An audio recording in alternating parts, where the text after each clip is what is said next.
News of மன்னாரின் இரவு நேர பிரதான செய்திகள். முதலில் தலைப்புச் செய்திகள். கோட்டாபயவிடம் வாக்குமூலம் பதிவு. முன்னாள் செயலாளர் சுகீஸ்வர பண்டாரவுக்கு ஜூலை 8 வரை விளக்கமறியல். விசாரணை அதிகாரிகளை சந்தேக நபர்களின் விருப்பப்படி நியமிக்க முடியாது. ராஜபக்ச உட்பட பலருக்கு அனுர அரசின் கடும் எச்சரிக்கை. எல்பிட்டியவில் திடீர் துப்பாக்கிச் சூடு. போலீஸை வெட்டிவிட்டு சந்தேக நபர் ஓட்டம். ராஜபக்ச ஆட்சிக்கால குற்றச்செயல்கள் குறித்து புதிய குற்றச்சாட்டுகள். ஒரே குழு செயல்பட்டதாக சந்தேகம். அம்பாறை காட்டில் மரப்பொந்திற்குள் மறைத்து வைக்கப்பட்டிருந்த புலிகளின் ஸ்னைப்பர் துப்பாக்கி மீட்பு. OLAL மாணவர்களுக்கான தேசிய அடையாள அட்டை விநியோகம் துரிதம். ஆட்பதிவு திணைக்களம் அறிவிப்பு. அனல் பறக்கும் வெப்பம். தண்ணீரை அடித்து மக்களை குளிர்வித்த போலீஸ். தொடர்வது விரிவான செய்திகள்.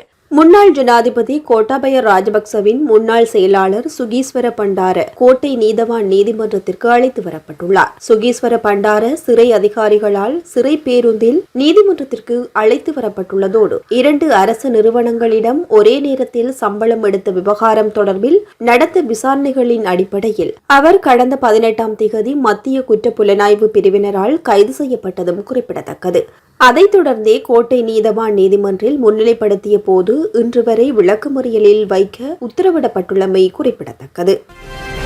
குற்றச்சாட்டுகளோடு தொடர்புடைய சந்தேக நபர்களின் விருப்பத்திற்கு அமைவாக விசாரணை அதிகாரிகளை நியமிக்க முடியாது என்று அமைச்சர் நலிந்த ஜெயதிச அதிரடியாக தெரிவித்துள்ளார். முன்னாள் நீதி அமைச்சர் விஜயதாச ராஜபக்சவின் மகன் உள்ளிட்டோர் பாதாள உலக குற்றவாளிகளிடம் 12 கோடி லட்சம் வாங்கிய குற்றச்சாட்டில் கைது செய்யப்பட்டுள்ளமை மற்றும் சுரேஷ் சலேயின் விவகாரம் குறித்த அனைத்து விசாரணைகளும் தொடர்ச்சியாகவும் வேகமாகவும் நடைபெற்று வருகின்றது என்றும் கூறியுள்ளார். ஊடகங்களுக்கு நடந்து வரும் விசாரணைகளின் உள்ளக தகவல்கள் இன்னும் தெரியவராமல் இருக்கலாம். ஆனால் விசாரணைகளின் முன்னேற்றங்கள் அனைத்தும் நீதிமன்றத்திற்கு முறையாக அறிக்கை செய்யப்படுகின்றது என்று கூறிய அமைச்சர் அந்த நேரம் பொதுமக்கள் உண்மை நிலையை தெரிந்து கொள்ள முடியும் என்றும் கூறியுள்ளார். இந்த விசாரணைகள் சரியாக நடக்கிறதா இல்லையா என்பதை பார்ப்பதற்கான சிறந்த அளவுகோல் எது தெரியுமா? குற்றச்சாட்டுக்கு உள்ளானவர்களின் நடத்தையும் அவர்களின் பதட்டமும் தான். அவர்கள் எந்த அளவிற்கு பதட்டம் அடைகிறார்களோ அந்த அளவிற்கு விசாரணைகள் சரியான பாதையில் நகர்கின்றன என்று அர்த்தம். இப்போது ஒரு புதிய கலாச்சாரம் உருவாகியுள்ளது. சந்தேக நபர்களே தங்களது இந்த விசாரணை அதிகாரிகள்தான் வேண்டும் என்றும் குறிப்பிட்ட அதிகாரியை மாற்ற வேண்டும் என்றும் நிபந்தனை விதிக்கின்றார்கள். அவ்வாறான கோரிக்கைகளுக்கு ஒருபோதும் அனுர அரசு இடம் வழங்காது. போலீஸ் குற்றப்புலனாய்வு பிரிவு, லஞ்ச ஒழிப்பு ஆணைக்குழு போன்றவற்றில் தகுதியான அதிகாரிகள் நியமிக்கப்பட்டுள்ளனர். அவர்கள் தங்களது பணிகளை சுயாதீனமாக செய்கின்றார்கள். சந்தேக நபர்களின் விருப்பப்படி புலனாய்வு அதிகாரிகளை நியமிக்க முடியாது என்றார். காலி எல்பிட்டிய பகுதியில் கைது செய்யப்படவிருந்த சந்தேக நபர் ஒருவர் போலீசாரை தாக்கிவிட்டு தப்பி ஓடியுள்ள சம்பவம் பரபரப்பை உண்டாக்கியுள்ளது. எல்பிட்டிய போலீஸ் நிலைய அதிகாரிகள் குழு ஒன்று ஹகடுவ பகுதிக்கு சோதனைக்காக சென்ற நேரம் சந்தேக நபர்கள் போலீசாரை தாக்க முயன்றதால் போலீசார் வானத்தை நோக்கி உடனே சுட்டுள்ளனர். அதனையடுத்து 2 சந்தேக நபர்கள் சம்பவ இடத்திலிருந்து தப்பி ஓடியுள்ளதோடு 2 அதிகாரிகள் அவர்களை துரத்திச் சென்ற நிலையில் சந்தேக நபர்களில் ஒருவர் ஒரு போலீஸ் அதிகாரி கூர்மையான ஆயுதத்தால் தாக்கியுள்ளார். உடனடியாக சம்பவ இடத்திற்கு வந்த போலீசார் சந்தேக நபர்கள் மீது துப்பாக்கி பிரயோகம் நடத்தியதோடு சந்தேக நபர்களில் ஒருவரின் கையில் குண்டு பாய்ந்துள்ளது. துப்பாக்கிச் சூட்டு காயங்களுக்குள்ளான சந்தேக நபருக்கு விலங்கிடப்பட்டு கைது செய்யப்பட்ட போதிலும் அதையடுத்து அங்கு வந்த மற்றொரு குழுவினர் சந்தேக நபரை மீட்டுக் கொண்டு தப்பி ஓடியுள்ளனர். இந்த நபர் கொலை சம்பவம் ஒன்றிற்கு உதவி செய்தமை மற்றும் அதற்கு உடந்தையாக இருந்தமை உள்ளிட்ட பல குற்றங்களுடன் தொடர்புடையவர் என போலீசார் தெரிவிக்கின்றனர். சந்தேக நபர் இதுவரை கைது செய்யப்படாத நிலையில் கூர்மையான ஆயுத தாக்குதலுக்குள்ளான போலீஸ் அதிகாரி எல்பிட்டிய மருத்துவமனையில் சிகிச்சை பெற்று வருவதாக குறிப்பிடப்பட்டுள்ளது. ராஜபக்ச ஆட்சியில் நடந்த ஊடக தாக்குதல்கள், கடத்தல்கள் மற்றும் சில குற்றச்செயல்களின் பின்னணியில் ஒரே அமைப்பு செயல்பட்டிருக்கலாம் என்று சந்துருவான் சேனாதீர தெரிவித்துள்ளார். அவரின் கருத்துப்படி குற்றச்சாட்டுகளை எதிர்கொண்ட சிலருக்காக ஆஜராகிய தனியார் சட்டத்தரணிகளின் கட்டணங்கள் ராணுவத்தின் ரகசிய நிதியிலிருந்து செலுத்தப்பட்டதாக குற்றச்சாட்டுகள் முன்வைக்கப்பட்டுள்ளன. வழக்கமான நிர்வாக அமைப்புக்கு வெளியே செயல்பட்டதாக கூறப்படும் ஒரு குழுவில் சில பாதுகாப்புத்துறை அதிகாரிகளும் இடம்பெற்றிருந்ததாக அவர் குறிப்பிட்டுள்ளார். இந்த குழு மேற்கொண்டதாக கூறப்படும் நடவடிக்கைகள் மிகவும் திட்டமிட்ட முறையில் முன்னெடுக்கப்பட்டதால் விசாரணைகளுக்கு தேவையான ஆதாரங்களை எளிதில் கண்டறிய முடியாத நிலை ஏற்பட்டதாகவும் அவர் தெரிவித்துள்ளார். இந்த கருத்துக்கள் அரசியல் மற்றும் பாதுகாப்பு தொடர்பான விவகாரங்களை ஆராயும் ஒரு நிகழ்ச்சியில் வெளியிடப்பட்டவை. இருப்பினும் இவை குற்றச்சாட்டுகளாக மட்டுமே முன்வைக்கப்பட்டுள்ளன. அவை நீதிமன்றத்தில் உறுதிப்படுத்தப்பட்டவை அல்ல என்றும் கூறப்பட்டுள்ளது.